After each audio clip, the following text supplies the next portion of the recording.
Greetings! And there she goes! Get it? There she goes, 'cause autumn leaves. Wait, autumn, come back. Okay, here's the deal. With your major 251 and now your minor 251 from last time, we have enough information and material to make it through most of Autumn Leaves. In fact, you know it in the right key. It's almost as if we were preparing for this. Now when I say most of Autumn Leaves, this is Autumn Leaves Part 1, because there's a part that we are going to leave out. We're going to leave out at the end where there is a lot of changes going by 2 beats at a time. That's something else that we will talk about soon, but not today. If you look at Autumn Leaves, a jazz musician will look at a piece and identify the key centers. If you look, the first line is nothing but all in concert B flat major. Oh yeah, there's a C minor, but that doesn't mean we're in C minor. There's an F7, but that doesn't mean we're in F7. And there's a B flat major, and that actually does mean we're in B flat major, but here's why. Because minor is always 2 and 2 is always minor, 5 is always dominant, dominant's always 5, 1 is always major, major is always 1. Oh look, we're in B flat. You could spend your time just playing the B flat major scale up and down, but we're going to do these generic structure-informing licks today. Now, look at the second line.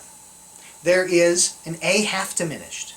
There is a D7 flat 9, and there is a G minor.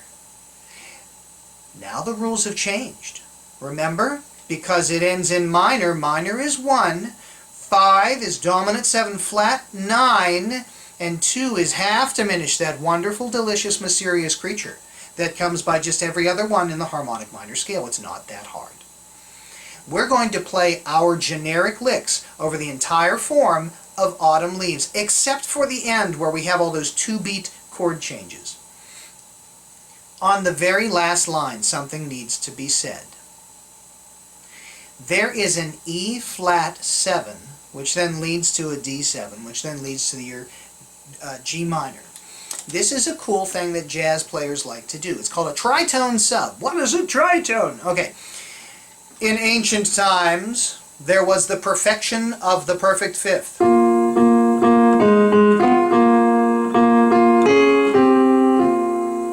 And every once in a while, there was a monk or a priest who could not sing in tune. And he would go flat. It was called Diabola Musica, the devil in music.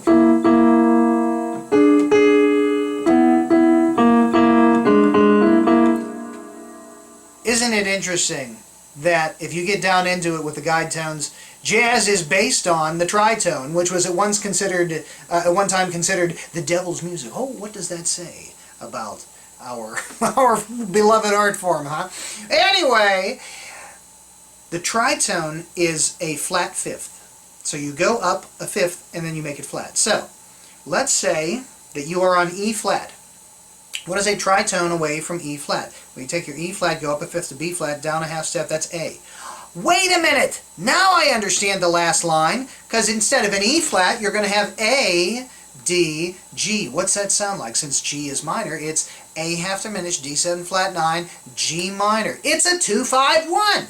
And we're going to use, it's our generic 2-5-1 over top of this. But the iRock thing on the iPad's going to be playing this. It's going to be playing your E flat 7 chord. Yeah, it's okay. Here, listen. Here's your E flat 7. Now, let me put an A in the bass.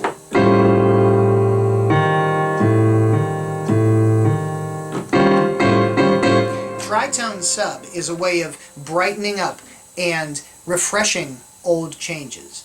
And it makes everything sound new and fun. So just treat your last line as though it is the same generic A half diminished instead of an E flat. Hope that makes sense. Here we go through Autumn Leaves, and you're going to play every lick you know, every place it goes.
ever take a solo like that, playing these generic soulless licks, the same ones over and over.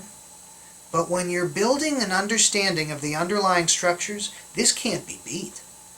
Everything you just played was exactly reflective of what the piano player and the guitar player are doing, and sort of reflective of what the bass player is doing as well. And there shall be a bass, and he shall be bored. So, use those generic licks over Autumn Leaves. I know some of these places you'll have the A half diminished on the last line as well, but I like to do it as the E flat because of reasons we'll talk about later. So go practice that up until you don't need the backgrounds anymore and people can hear the changes going by. There was a friend of mine who used to say, yeah, if you listen to a good player playing, they don't need the rhythm section for you to know the song that they're playing. Let that be you on Autumn Leaves this week, okay? Good luck!